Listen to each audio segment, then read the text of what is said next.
ሳልሳይ መልእኽቲ ዮሃንስ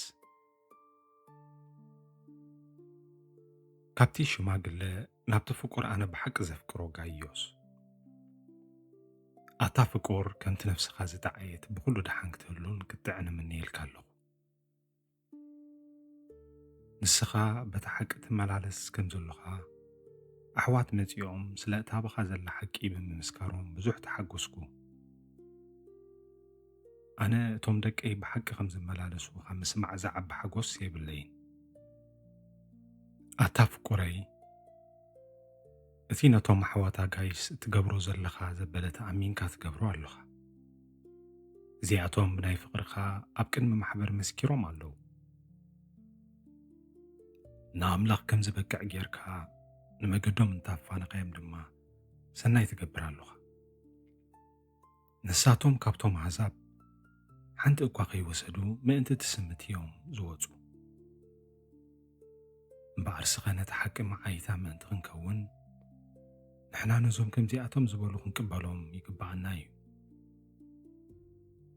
ኣነ ናብታ ማሕበር ሓደ ነገር ጽሒፈ ኣለኹ። እቲ ኣውራኦም ክኸውን ዝደሊ ዲዮትሪፌስ ግና ኣይቅበለናን እዩ። ስለዚ እንተመጻእኩ ኣነ ነቲ ንሱ ብኡኪ ዘረባ እናጸረፈና ዝገብሮ ዘሎ ግብሪ ከዘክሮ እየ። በዚ ድማ ምእካል ኣቢቦስ ባዕሉ ነቶም ኣሕዋት ኣይቅበሎምን ነቶም ክቕበልዎም ዝደልዩ ከዓ ይኽልክሎም ካብ ማሕበር እውን የውፅኦም ኣሎ።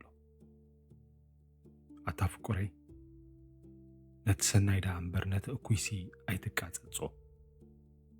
እቲ ሰናይ ዝገብር ካብ ኣምላኽ እዩ፣ እቲ እኩይ ዝገብር ንኣምላኽ ይረኣዮ።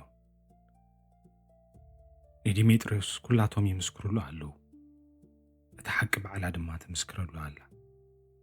ንሕና እውን ንምስክረሉ ኣሎና፣ ምስክርና ሓቂ ምዃኑ ድማ ንስኻ ትፈልጥ ኢኻ። ቀልጢፈ ክርእየካ ተስፋ ገብር ኣለኹ። ሽዑ ኣፍ ንኣፍ ክንዘራረብ ኢና እምበር ብዙሕ ዝጽሕፈልካ ነይሩኒ፣ ግና ብቐለምን ብርዕን ክጽሕፈልካ ኣይፈትኹን። ሰላም ምሳኻ ይኹን። እቶም ፍቁራትና ሰላም ይብሉኻ ኣለዉ፣ ነቶም ፍቁራትና በብስሞም ሰላም በሎ።